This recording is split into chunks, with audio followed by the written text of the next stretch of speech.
याद रखना, सूद मर जाना, मेरा जुमला लिख, मर जाना, सूद नहीं खाना। भीख मांग लेना, सूद नहीं खाना। और ये भी सुने, जितना गुनाह सूद लेने वाले को है, जो लेने वाला जितना बड़ा गुनहगार है, उतना देने वाला भी गुनहगार है, उतना ही लिखने वाला भी गुनहगार है, उतना ही गवाह बनने वाला भी गुनहगार है। आजकल गरीब लोग बहुत आसानी के साथ कहते हैं, हजरत बिटिया की शादी थी इसलिए मजबूरन ले लिया। मैंने कहा, किसने कहा था कि बेटी की शादी अल्लाह को नाराज करके करना?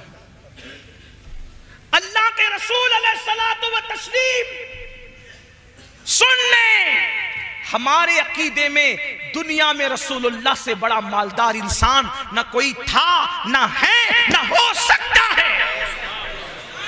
वो और लोग हैं, वो और लोग हैं, वो और लोग हैं जो नबी को गरीब, मुफलिस और कंगाल कहते हैं। वल्लाह हमारे अकीदे में नबी की शान ये है, आसमां खान, जमी खान, जमाना मेहमान, साहिबे खाना लकब किसका है? तेरा तेरा। और खालिके कुल ने आपको मालिके कुल बना दिया, दोनों जहां है आपके, कब्जा व इख्तियार में जहां बानी अता कर दे, भरी जन्नत हिबा कर दे।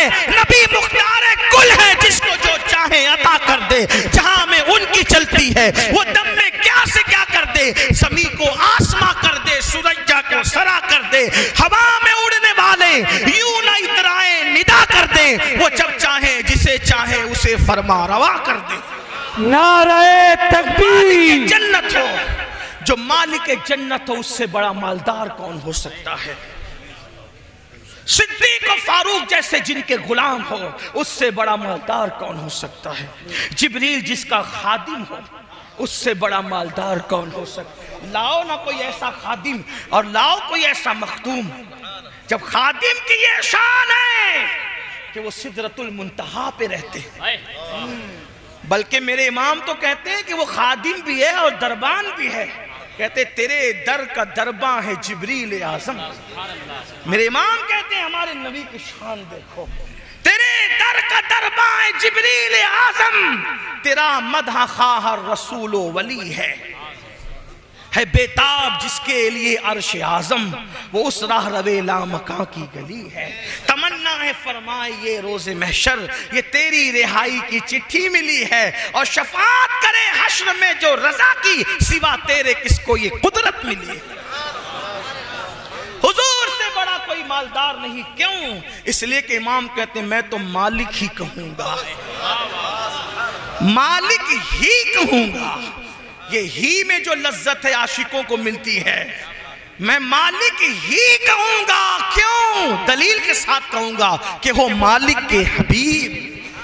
मैं तो मालिक ही कहूंगा कि हो मालिक के हबीब, यानी महबूब व मुहिब में नहीं, मेरा तेरा। कुछ लोगों का ख्याल यह कि हम लोग नबी को शरीक मानते हैं। मैंने कहा उस पर लानत है जो शरीक मानता हो, क्योंकि नबी को शरीक खुदा मानने में कोई फजीलत ही नहीं रहती। तवज्जो है आपकी? हाँ यही बात है। नहीं समझ में आती बात? शरीक मानने में नबी की कोई फजीलत नहीं रहती। हम शरीक नहीं मानते क्योंकि हम फजीलत के मुनकिर नहीं हैं, हबीब मानते हैं। हबीब मान, दोनों में फर्क क्या है शरीक और हबीब में? शरीक कहते हैं पार्टनर को, शरीक कहते हैं पार्टनर को, और हबीब कहते हैं डियर को। दोनों में क्या फर्क है? पार्टनर, शरीक, पार्टनर। पार्टनर से जब बात होती है तो एक एक पैसे का हिसाब होता है, सही है? ये पैसा कहां खर्चा किया, कहा वो चाय पिलाया, किसको पिलाया। और कभी कभी पार्टनरशिप टूट जाती है। पार्टनरशिप टूटती है, महबूबियत कभी खत्म नहीं होती। पार्टनरशिप में हिसाब किताब होता है। मैंने ये किया, तूने क्यों किया? 25 रुपए के भाव में बेचना था, तूने 24 में क्यों बेचा? ये सब हिसाब होता है यार। एक एक रुपये पर पार्टनरशिप में हिसाब हो रहा था, उतने में हबीब आया। कौन? बेटा।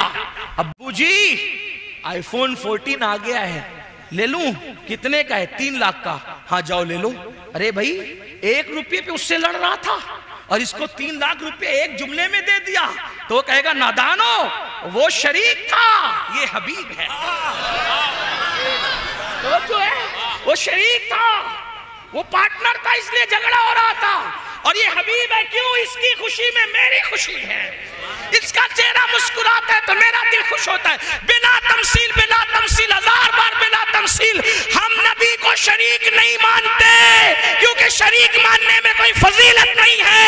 हम तो महबूब और हबीब मानते हैं। क्यों? जान मैंने बनाया, टुकड़े तू करेगा, मैं पूछूंगा नहीं बनाया मैंने, तोड़ा क्यों? इसलिए कि तू शरीक नहीं है, तू हबीब है। मैंने इसीलिए बनाया ताकि तू तोड़ा करे, ताकि लोगों को अंदाजा हो जब महबूब की ये शान है तो महबूब के बनाने वाले की शान का आलम क्या।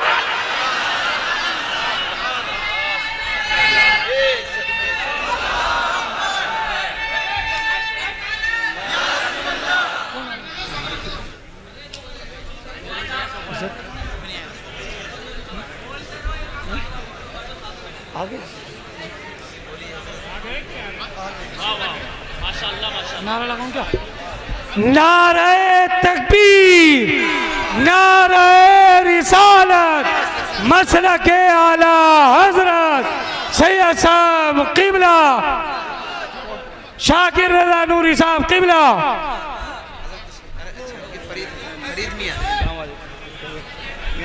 सैयद फरीद हसनैन मियां साहब क़िबला। नारे तकबीर, नारे रिसालत। अच्छा अच्छा अच्छा अच्छा, माशाल्लाह माशाल्लाह। कारी अब्दुल लतीफ साहब के अच्छा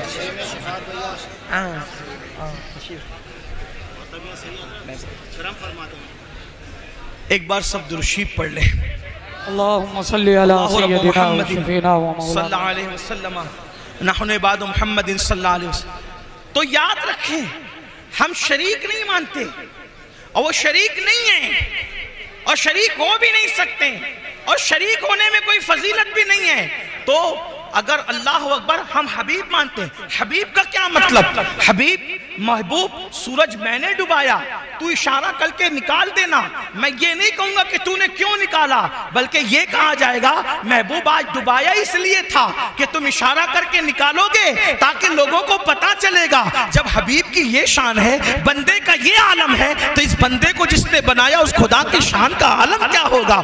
ये है शरीक और हबीब में फर्क। इसीलिए मेरे इमाम कहते हैं हम शरीक नहीं कहेंगे, क्या कहेंगे? मैं तो मालिक ही कहूंगा कि हो मालिक के हबीब, मैं तो मालिक ही कहूंगा कि हो मालिक के हबीब। यानी महबूब मुहिब में नहीं मेरा तेरा, इतने मालदार है आका, मालिक जन्नत आका, मालिक कौनैन आका, मालिक जमीन आका, मालिक आसमान आका, पूरी उम्मत के मालिक आका। कुरान कहता है अन नबी औला बिल मोमिनीना मिन अनफुसिहिम। उसका एक मतलब यह भी है कि मैं तुम्हारी जान से ज्यादा तुम्हारा मालिक हूं, यानी मैं तुम सबका मालिक हूं, तुम्हारी जान से ज्यादा तुम्हारा मालिक हूं। मालिक का मतलब क्या? अबू बकर के भी मालिक वो बनाए गए, उमर इब्ने खत्ताब के भी वो मालिक बनाए गए, उस्मान गनी के भी मालिक बनाए गए, बल्कि कुल जहां मिल्क उनकी मिल्क में दे दिया गया, पूरा जहान उनकी मिल्क में दे दिया गया। अल्लाह अकबर। और आपसे पूछना चाहता हूं, आप तो बड़ी सादगी से कहते हो मौलाना मैंने बेटी की शादी करनी थी, हो गया था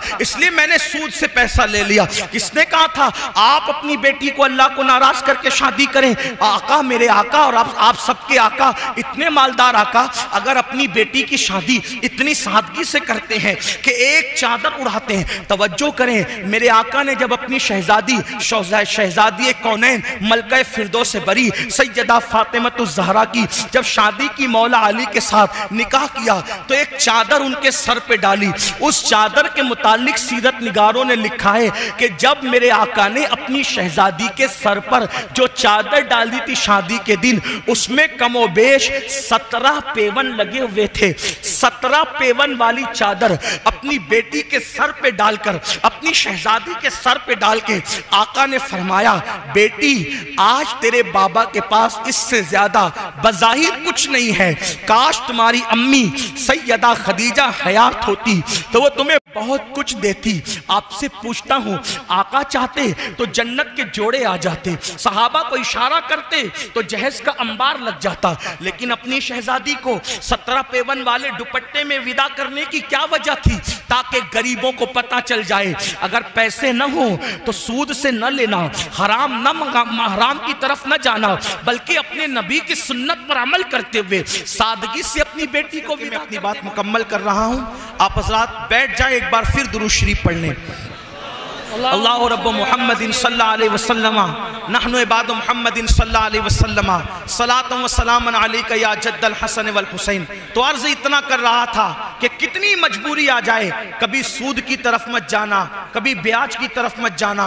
अल्लाह के रसूल अलैहि सलाम फरमाते हैं, लेने वाला, देने वाला, गवाह बनने वाला, लिखने वाला, सबका एक ही गुनाह है, सब एक ही हुक्म में है। और आखिरी बात, दो जुमले अल्लाह के हबीब अलैहिस्सलातु व तस्लीम ने फरमाया, जो सूद लेते देते हैं उनके साथ अल्लाह ने ऐलान जंग किया है, अल्लाह जंग का ऐलान करता है। आपसे पूछना चाहता हूं, क्या हम किसी दुनिया के लीडर से जंग करें तो क्या जीत सकते हैं? मोहल्ले के कारपोरेटर से झगड़ा करें तो क्या जीत सकते हैं? मुझे बताओ, जब दुनिया के मामूली इंसान से हम जीत नहीं सकते तो सूद का धंधा करने वाले और सूद को प्रमोट करने वाले और सूद को फरोग देने वाले, उनसे अल्लाह ऐलान जंग कर रहा है। और कुरान में मेरे अल्लाह ने फरमाया, हम सूद को बर्बाद करेंगे, सूद को हलाक करेंगे, सूद को तबाह करेंगे और तिजारत को बढ़ाएंगे, तिजारत में बरकत अता करेंगे। तो याद रखो, जिसके साथ मेरा अल्लाह जंग का ऐलान करे उसमें ना कभी बरकत हो सकती है,